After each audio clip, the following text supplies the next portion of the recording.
Vicente Eguía era natural de Basurto, Bilbao, militante del Partido Nacionalista Vasco y miembro de la directiva del Batzoki de Abando con anterioridad al comienzo de la guerra. Ante el golpe de Estado del 18 de julio de 1936, la actitud de su partido es firme.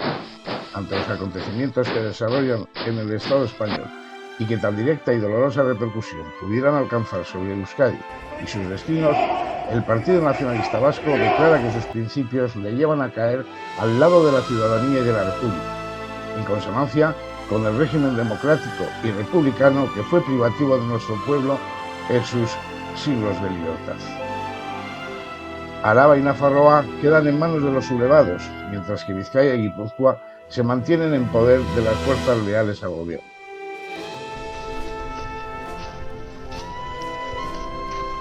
En esta tesitura, el joven Vicente ingresa voluntario en Eusko Udalostea, las milicias jeltzales, donde pronto destacará por su carisma y capacidad de liderazgo.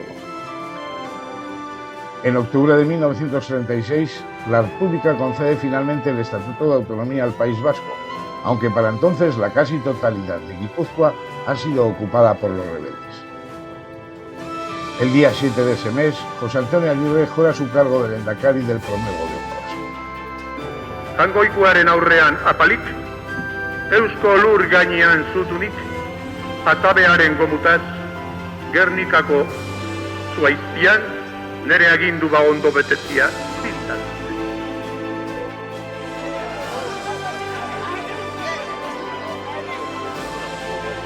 Por esas fechas, Vicente Eguía es teniente de la compañía Atxueta del batallón Munía, con la que defiende el frente de Berriakúa del avance de Madrid.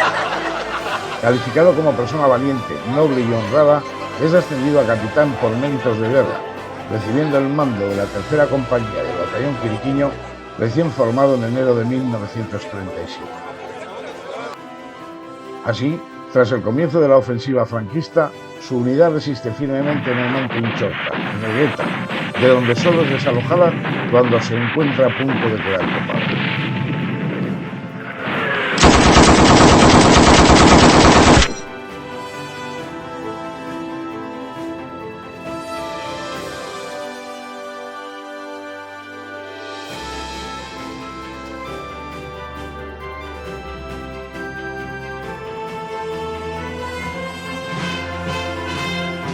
La caída de Bilbao supone un durísimo golpe para las fuerzas vascas. El ejército de Euskadi se encuentra bajo de moral y con la sensación de haber sido abandonado por parte de la República, que no ha respondido a la angustiosa solicitud de envío de aviones para la defensa. El 26 de agosto, en virtud al pacto negociado en Santoña con los italianos, los batallones nacionalistas se entregan, junto con otros de diferente filiación. El capitán Eguía es hecho prisionero en Laredo junto con varios miles de personas. Sus esperanzas de ser embarcado y evacuado se han perdido. Vicente Eguía junto con varios miles es condenado a muerte.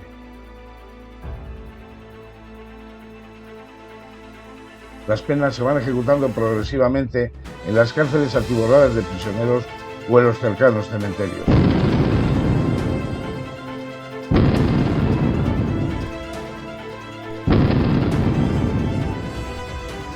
Llega la Navidad y se espera un canje de presos gracias a los esfuerzos de la Cruz Roja Internacional. Vicente es uno de los 41 agraciados. Libre para seguir luchando, el 20 de enero de 1938, Eguía abandona la prisión de la Reina en Bilbao junto con otros oficiales vascos como José Estornés y Joseba Eloso. Tras realizarse el canje en el puente de Irún-Hendaya, el 22 llegan a Cataluña. En Mataró son recibidos por el propio lehendakari Aguirre, para después llegar a Barcelona, donde se les puede ver con el consejero Eliodoro de la Torre. Se trata de hombres que han escapado a la muerte, pero también de oficiales y jefes con experiencia de guerra, y cuyo concurso es necesario, por lo que rápidamente son revalidadas sus graduaciones dentro del Ejército Popular Republicano para ser destinados al frente de guerra. Vicente Eguía, junto con otros vascos, pide el traslado al Ejército del Este.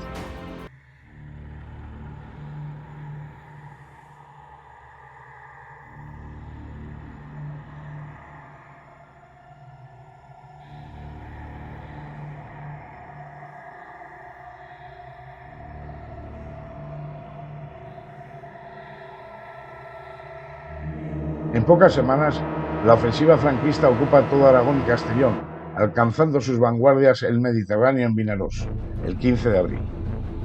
De esta manera, el territorio republicano queda partido en dos: Cataluña aislada del resto y Valencia amenazada. El ejército gubernamental reacciona y el 25 de julio cruza el río Ebro con una importante concentración de medios, sorprendiendo a las tropas franquistas situadas en la margen derecha.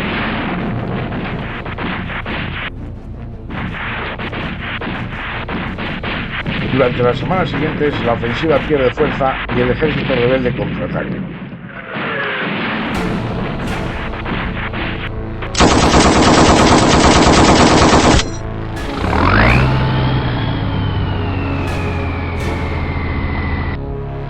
Para entonces Eguía, con atribuciones de comandante, resiste en un lugar muy estratégico, el cruce de Camposines, en la Fatarella.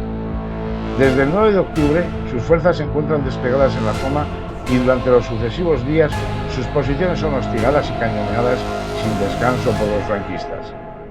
El día 15, el ataque es fortísimo y el enemigo bombardea intensamente con su aviación y artillería las posiciones que defiende Eguía, antes de lanzar sus tropas y carros de combate. Siguiendo la costumbre de los jefes vascos durante la campaña de Euskadi y predicando con el ejemplo, deja su puesto de mando en la venta de Camposines y se traslada a primera línea, a fin de evitar que la moral de sus hombres se quiebre. Pronto es herido en un brazo, pero él se niega a ser evacuado y se mantiene firme en la posición, conteniendo el ataque rebelde y alengando a sus soldados, hasta que finalmente un disparo le alcanza en la cabeza, cegándole la vida. Tenía 25 años.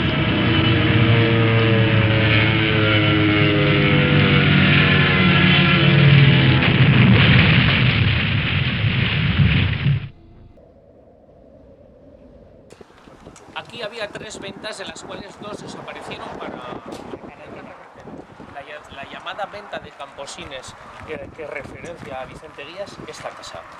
Bien, en esta casa tenía su puesto de mando el mando republicano. El día 9 de octubre, que es cuando la 560 División la despliegan en las trincheras cercanas, que vamos a ver, que es cuando Vicente Guía ocupa esta casa como puesto de mando. Y es el día 15 de octubre cuando se traslada desde el puesto de mando hasta las trincheras, porque ve que está habiendo un contraataque muy importante. Es decir, ese es el último alojamiento que tuvo antes de su muerte. Y eso es todo de momento.